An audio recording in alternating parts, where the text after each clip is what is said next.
Bulletin میں سب سے پہلے آپ کو خبر دیں، سردیاں سر پر آ گئی ہیں۔ سندھ اور بلوچستان میں سیلاب سے متاثر علاقے اب تک پانی میں ڈوبے ہوئے ہیں۔ گھروں سے محروم اور خیموں میں مقیم بچے، خواتین اور بزرگ سردی سے پریشان ہیں۔ سرد راتیں اور بدلتا موسم متاثرین کے لیے کڑی آزمائش بن چکا ہے۔ موسمی بیماریاں زیادہ تیزی سے پھیلنے لگی ہیں۔ فوری توجہ نہ دی گئی تو صورتحال مزید سنگین ہونے کا خدشہ ہے۔ رپورٹ کر رہے ہیں زاہد بلوچ۔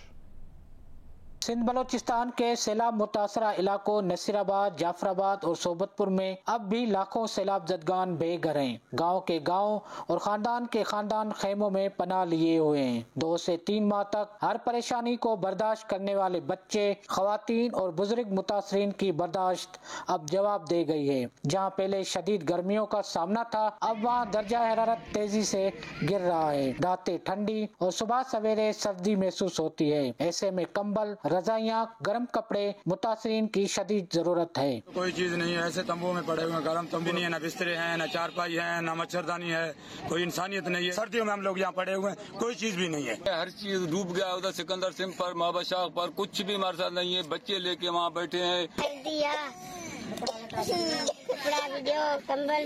بدلتا موسم بچوں، حاملہ خواتین اور بزرگوں کو بیمار کر رہا ہے۔ سردی سے زیادہ جو ہے ایکیوٹ ریسپیریٹری انفیکشن، خاص کر بچوں میں یہ سانس کی بیماریاں، دمے کے مسئلے ہو جاتے ہیں، اور سینے کی بیماریاں جنہیں ہم ARI کہتے ہیں، یہ بیماریاں زیادہ ہوتی ہیں۔ ننگے پیر، گرم کپڑوں سے محروم اور مناسب خوراک کے منتظر یہ متاثرین سخت پریشان ہیں کہ چند ہی دنوں میں آنے والی شدید سردیوں کا مقابلہ کیسے کریں گے۔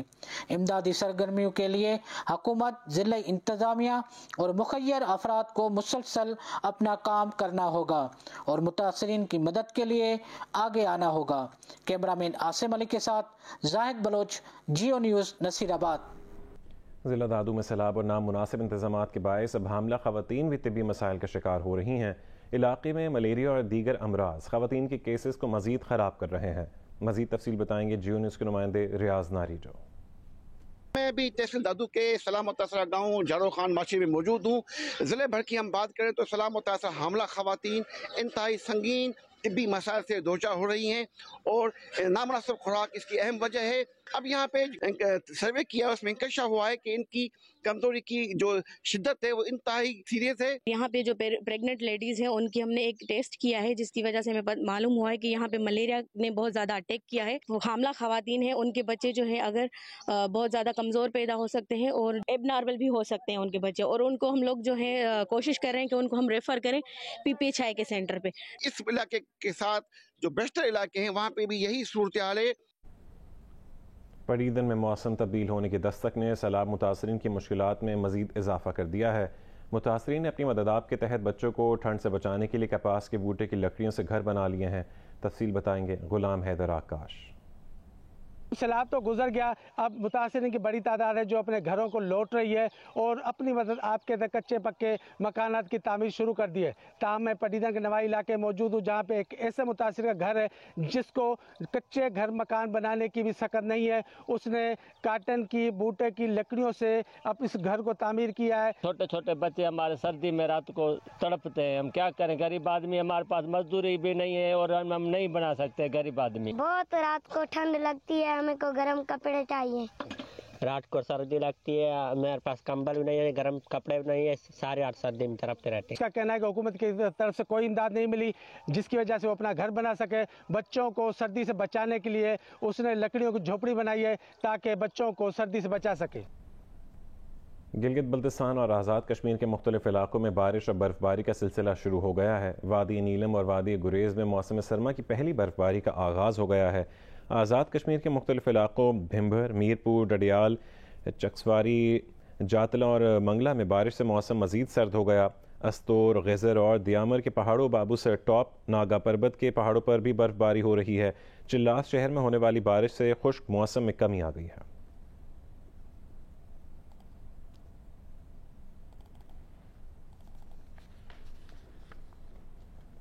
یہاں آپ کو بتائیں کہ وزیر اعظم شہباز شریف نے فائنینشل ٹائمز کو انٹرویو میں کہا ہے کہ پاکستان دنیا سے قرضوں کی واپسی میں التوا یا ری شیڈیولنگ نہیں، سیلاب سے ہوئے نقصانات پر پیسے چاہتا ہے۔ مطلوبہ فنڈز نہ ملنے سے ملک میں سیاسی عدم استحکام کا خطرہ ہے۔ عمران خان سیلاب سے پیدا شدہ ملکی صورتحال کا فائدہ اٹھا رہے ہیں۔ پاکستان کو سیلاب سے 30 ارب ڈالرز کا نقصان پورا کرنے کے لیے عالمی برادری سے پیسے چاہیے۔ پاکستان معاوضے کا نہیں، موسمیاتی انصاف کا مطالبہ کر رہا ہے۔ لاہور قلندرز کے ویمن پلیئرز ڈیولپمنٹ پروگرام کے 2 روزہ ٹرائلز اختتام پذیر ہو گئے۔ ملک بھر سے آنے والی کھلاڑیوں میں سے 22 کو منتخب کر لیا گیا ہے۔ لاہور سے دعا مرزا کی رپورٹ دیکھیے۔ Lahore Qalandars women's player development program کے تحت کل 18 اکتوبر کو ٹرائل ہائی پرفارمنس سینٹر میں لیے گئے، جبکہ دوسرے اور آخری روز ٹرائلز کنیٹ کالج لاہور میں ہوئے۔ ملک کے مختلف شہروں سے آنے والی درجنوں پلیئرز نے لاہور قلندرز کے اس اقدام کو سراہا۔ آج سے 5 سال پہلے ایسے کبھی اتنی تعداد میں پلیئرز نہیں آئے ہیں، تو آج آئے ہیں تو اس کا مطلب ہے ان میں ٹیلنٹ ہے۔ جو یہ انیشیٹو لیا ہے لاہور قلندرز والوں نے، یہ وومنس کرکٹ کے لیے بہت اچھی چیز ہے۔ میرا پیشن ہے، میں کرکٹر ہی بننا چاہتی ہوں، اور ہم اس لیے نہیں ان ہوتے زیادہ کیونکہ ہمیں ایسی اپرچونیٹیز نہیں ملتی، ایسے پلیٹ فارم نہیں ملتے۔ سی ای او لاہور قلندرز عاطف رانا کا کہنا تھا کہ پاکستان میں بہت ٹیلنٹ ہے اور وہی معاشرہ مضبوط ہوتا ہے جہاں خواتین کا مستقبل محفوظ ہو۔ لاہور قلندر نے قومی ٹیم کو شاہین شاہ افریدی اور حارث رؤف جیسے پلیئرز دیے ہیں۔ جس طرح ہم نے مین پلیئر ڈیولپمنٹ پروگرام جو تھا اس کے اندر شاہین، حارث، فخر جیسے ستارے پاکستان کو دیے، تو ڈیفینیٹلی وہ یہ سمجھتی ہیں کہ یہ ایسا پلیٹ فارم ہے کہ اس میں محنت کریں گی تو یہ وہ بھی سٹار بن سکتی ہیں۔ ڈائریکٹر کرکٹ عاقب جاوید نے کہا کہ منتخب شدہ 22 خواتین کو 1 سال کی ٹریننگ کے ساتھ ساتھ ہر ماہ ان کی پرفارمنس بھی مانیٹر کی جائے گی۔ 22 جو ٹاپ ٹیلنٹڈ گرلز ہیں ان کو ہم نے 1 سال کے لیے اپنے پاس رکھنا ہے، ان کی کھانا پینا، ٹریننگ اور فوکس ٹریننگ کرنی ہے تاکہ پاکستانی ٹیم کو جو پول پلیئرز ہیں وہ ہم بڑھا سکیں۔ 2 روزہ ٹرائل کے بعد لاہور قلندرز نے 22 ویمن کرکٹر سمیت 8 ریزرو کھلاڑیوں کا اعلان کیا۔ منتخب ہونے والی ویمن کرکٹرز نے ایسے پلیٹ فارمز کو خوشائند قرار دینے کے ساتھ ساتھ محنت اور لگن سے پرفارم کرنے کا عہد بھی کیا۔ میں فاسٹ بالر بننا چاہتی ہوں اور میں چاہتی ہوں کہ میں ایک الیکسا ستارہ ہوں۔ پاکستانی ٹیم کو اتنی اچھی ٹیم بنا دوں گی کہ وہ ورلڈ کی نمبر 1 ٹیم ہوں گی۔ آج کی لڑکی ڈاکٹر بھی ہے، انجینئر بھی ہے، پائلٹ بھی ہے اور ہر فیلڈ میں ہے، تو آج کی لڑکی کرکٹر بھی تو ہو سکتی ہے نا۔ پلیئرز آئیں اور اپنا ٹیلنٹ شو کروائیں اور فیوچر میں اچھا کمپٹیشن ملے گا، اچھے ریزلٹس آئیں گے۔ D G sports board Tariq Qureshi نے کہا کہ یہ پروجیکٹ سرکاری سطح پر ہونا چاہیے تھا، مگر ہمیں خوشی ہے کہ ہم اس پروجیکٹ میں لاہور قلندرز کے پارٹنر ہیں۔ کیمرامین خالد خان کے ساتھ Dua Mirza, Geo news Lahore. Financial action task force کا 2 روزہ اجلاس آج سے پیرس میں شروع ہوگا۔ اجلاس میں دیگر امور کے علاوہ پاکستان کا نام گرے لسٹ سے نکالے جانے کا جائزہ لیا جائے گا۔ پاکستان پر امید ہے کہ اس بار پاکستان کا نام گرے لسٹ سے نکال دیا جائے گا۔ اجلاس میں پاکستانی وفد کی نمائندگی وزیر مملکت برائے خارجہ امور ہنا ربانی کھر کریں گی۔ اسلام آباد سے اشرف ملکم کی رپورٹ دیکھیے۔ پاکستان کا نام 2018 میں FATF کی گرے لسٹ میں ڈالا گیا تھا اور 27 نکات پر عمل درآمد کے لیے ایکشن پلان دیا گیا۔ بعد ازاں پاکستان کو مزید 7 اور پھر 6 نکات پر عمل درآمد کرنے کا کہا گیا تھا۔ ان نکات پر عمل درآمد کا جائزہ لینے کے لیے FATF کے وفد نے پاکستان کا دورہ کیا۔ اس وفد کی رپورٹ کی روشنی میں پاکستان پر امید ہے کہ پاکستان کا نام گرے لسٹ سے نکال دیا جائے گا۔ پیرس میں 20 اور 21 اکتوبر کو ہونے والے فائنینشیل ایکشن ٹاسک فورس کے اجلاس میں انٹرپول، IMF اور عالمی بینک کے حکام سمیت 206 تنظیموں کے وفود شرکت کریں گے۔ اجلاس میں جعلی کمپنیوں اور دوسرے طریقوں سے ناجائز فنڈز کی منی لانڈرنگ روکنے کا جائزہ لے کر اس سلسلے میں رہنمائی بھی کرے گا۔ اشرف ملکم، جیو نیوز، اسلام آباد۔ وزیر خزانہ اسحاق ڈار نے اعلان کیا ہے کہ پاکستان روس سے تیل خریدے گا۔ اس بارے میں امریکہ کو بھی بتا دیا ہے اور اس پر امریکہ کو کوئی اعتراض بھی نہیں ہے۔ انہوں نے کہا کہ بھارت جس قیمت پر روس سے تیل خریدتا ہے پاکستان اس قیمت سے کم پر یا اسی قیمت پر روس سے تیل خریدے گا۔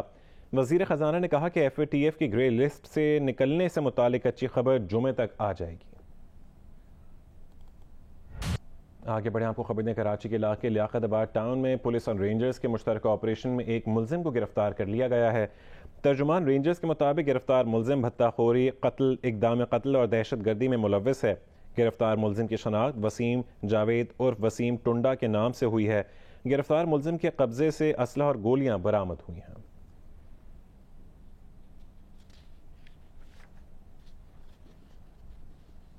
ضلع انتظامیہ لاہور نے ایک بار پھر روٹی اور نان کی قیمتوں میں اضافہ کر دیا ہے۔ سادہ روٹی کی قیمت 14 اور نان کی قیمت 22 روپے مقرر کی گئی ہے۔ ضلع انتظامیہ لاہور نے ایک بار پھر روٹی اور نان کی قیمتوں میں اضافے کا نوٹیفیکیشن جاری کر دیا۔ سادہ روٹی کی قیمت 14 اور نان کی 22 روپے مقرر کی گئی ہے۔ اس سے قبل روٹی 10 سے بڑھا کر 13، نان 15 سے بڑھا کر 20 روپے کا کیا گیا تھا۔ تاہم اسے نان بائی ایسوسی ایشن نے تسلیم نہیں کیا تھا۔ اب ضلع انتظامیہ اور تندور مالکان کے مابین مذاکرات کے بعد نئی قیمت مقرر کی گئی ہے۔ انتظامیہ کا کہنا ہے کہ اب زیادہ قیمت پر بیچنے والا پکڑا گیا تو اسے جرمانہ اور گرفتار کیا جائے گا۔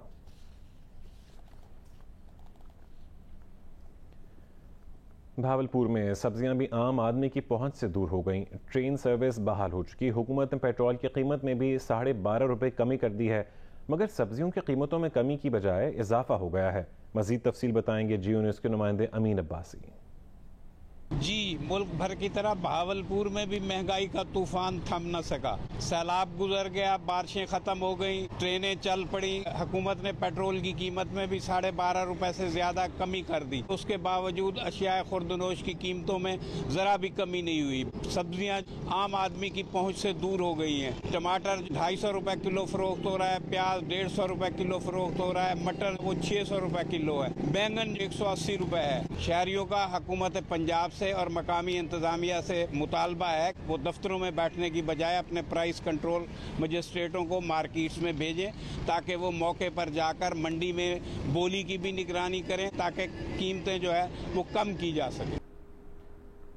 خبریہ اسلام آباد میں مزید 111 افراد ڈینگی سے بیمار پڑ گئے ہیں۔ ڈی ایچ او کے مطابق گزشتہ 24 گھنٹوں میں 55 شہری دیہی علاقوں میں کے 56 رہائشی ڈینگی سے بیمار ہوئے ہیں اور رواں سال اسلام آباد میں ڈینگی کے 4097 کیسز رپورٹ ہو چکے ہیں۔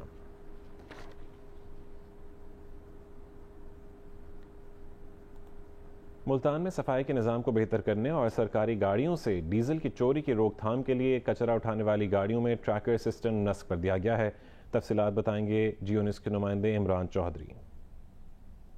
جی، ملتان شہر میں صفائی کی صورتحال کو بہتر بنانے کے لیے سالڈ ویسٹ مینجمنٹ اتھارٹی کی جانب سے محکمے کی 300 سے زائد کچرا اٹھانے والی گاڑیاں، جن میں لوڈر رکشے شامل ہیں، موٹر سائیکل رکشے شامل ہیں، اس کے علاوہ ٹریکٹر ٹرالیاں اور ڈمپرز ہیں، ان میں ٹریکرز لگا دیے گئے ہیں تاکہ ان گاڑیوں کی مانیٹرنگ ہو سکے کہ وہ کہاں پر کس وقت کچرا اٹھانے گئی ہیں یا نہیں گئی۔ اس کے علاوہ جو سی ای او ہیں سالڈ ویسٹ مینجمنٹ اتھارٹی کے، ان کا کہنا تھا کہ ٹریکر لگانے کا جو دوسرا بڑا فائدہ ہوگا وہ یہ ہوگا کہ ماضی میں ایک کرپشن کا سکینڈل سامنے آیا تھا جس کی تحقیقات ابھی بھی اینٹی کرپشن ملتان میں چل رہی ہیں کہ محکمے کی گاڑیاں جو تھیں وہ صرف کاغذوں میں چل رہی تھیں اور کروڑ روپے کا ڈیزل اور ان کے جو مینٹیننس کے فنڈز تھے وہ نکلوا کر اہلکار اور افسران جو تھے وہ کھا گئے تھے۔ تو ان کا یہ کہنا تھا کہ یہ ٹریکر سسٹم سے جو کرپشن ہے اس پہ بھی قابو پایا جائے گا اور صفائی کی صورتحال بھی بہتر ہو جائے گی۔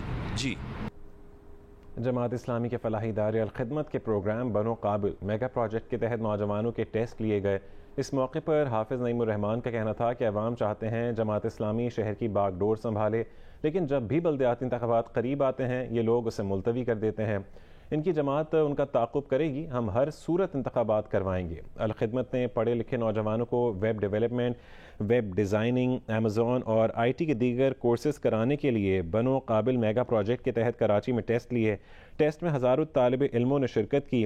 اس موقع پر شرکاء سے خطاب کرتے ہوئے امیر جماعت اسلامی کراچی کا کہنا تھا کہ جماعت اسلامی کراچی کے نوجوانوں کے لیے جد و جہد کر رہی ہے۔ کراچی میں 30 سال تک کے نوجوانوں کی تعداد 2 کروڑ ہے۔ 10 لاکھ بچے ایسے ہیں جو اسکول ہی نہیں جا رہے۔ حافظ نعیم کا کہنا تھا کہ 3 کروڑ سے زیادہ نوجوانوں کے لیے صرف 2 جنرل جامعات ہیں۔